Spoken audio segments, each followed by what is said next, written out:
Өкмөттүн чын денсаулык анан өнүккөн өлкө деген программасы боюнча өзүмдүн пикиримди айткым келди да. Эми бул медицинанын тилинде жазылыптыр, юридиканын тилинде абдан кооздолуптур да. Мен жалпак тил менен өзүмдүн оюн айтайынчы алмаса дейчи. Чын айтканда бул программаңарчы кагаздын анан картриждин эле шору. Ишке ашпаган программа. Буга чейин эгемендик алгандан бери медицина тармагында канча реформалар жасалган болсо, бири дагы ишке ашкан эмес, бири дагы натыйжа берген эмес. Бул Момбековдун актысы эмес, бул турмуштун фактысы. Манас деген программаны алып келиңер, эмнени өзгөрттүңөр? Фаптарды жайнаттыңар. Маселе чечилген жок. Ооругандар көбөйгөндөн көбөйүп атат. Андан кийин үй бүлөлүк дарыгерлер деп дагы бир гранттар менен дагы бир программаны алып келдиңер, копировать этип. Эмне кылдыңар? Эмне кылдыңар? Эчтеке болгон жок адамдар. Гинекологду уролог кылдыңар. Невропатологду мамолог кылдыңар. Стоматологду сексопатолог кылдыңар. Башка эмне? Элдин азыр эки эле диагнозу бар. Талаадан өлсөң, арактан өлдү дейт, больницадан өлсөң, рактан өлдү дейт. Болду. Башка жок. Жана Каныбек Капаш айтып кетпеди. Туура нерсени айтты. Эч кандай программанын кереги жок элге. Элге экеле программа керек. Денсаулыгы чың болуш үчүн. Ак халачандардын айлыгын көбөйткүлө, бейтаптарга оорукананы көбөйткүлө. Болду.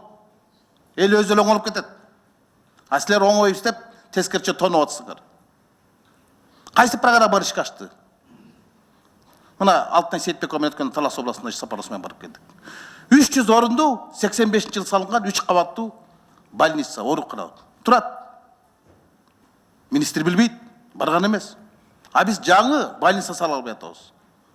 А эски больница турат. Тонолуп атат.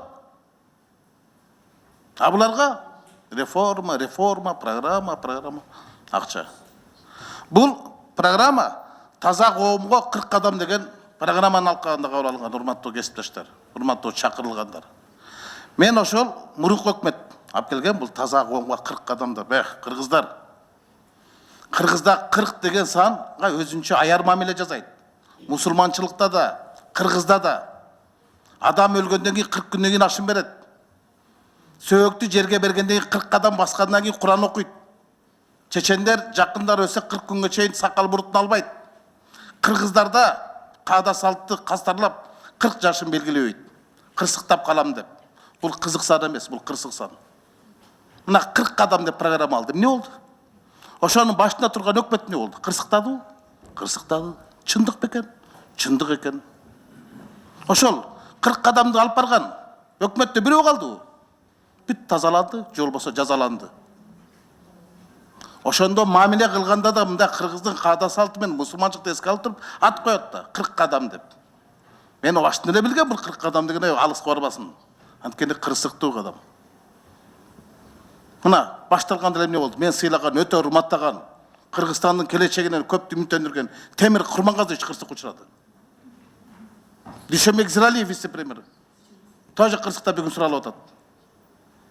Ошол өкмөттө Босунбек Казаковдор баардыгы азыр каякта жатат. Калиев, Малиев, Сапар Жумакыдыр ушунтур. Кырсыктаптырбы? Тесттин авариясы бул кырсыкпы? Кырсык. Ошон үчүн бул 40 кадамдын алкагында кабыл алынган программалар барды кырсыкка учурайт. Анан азырынча кол көтөрүп ура деп кете бербегиле. Жакшы дагы Толкунбек Абдыгулов байкап калып артка кетип калып аман калыптыр. Ошол өкмөттөн ошол эле калды. Калганы баары шыпырылып кетти. Кырсыктап кетти. Айтайын дегеним ушул да. Анан бул программа боюнча мен өзүм сунушум. Ушунда атты коюп, өнүккөн өлкөдө эле жөн эле кыргызча эле жашайлычы. Жөнөкөй эле кылып туруп эле 5 жылдык план менен жашайыкчы, илгерки Советтер Союзундай кылып эле. Айтып атпайбы ошо жанагы эки эле нерседен өлүп атат эл, арак менен арактан. Ошолор көп бизде.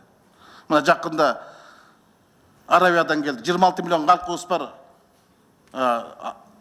Онкологик оору менен ооругандар бизге караганда 10 эсе аз экен. Бизде 6 миллион калкыбыз бар, ушундай жаратылыш шартыбыз бар, алардыкынан 10 эсе көп экен. Мына ошонун үстүнө иштегиле. Эң негизгиси айыл жеринде ак халачандар турбай атат. Больницалар аз.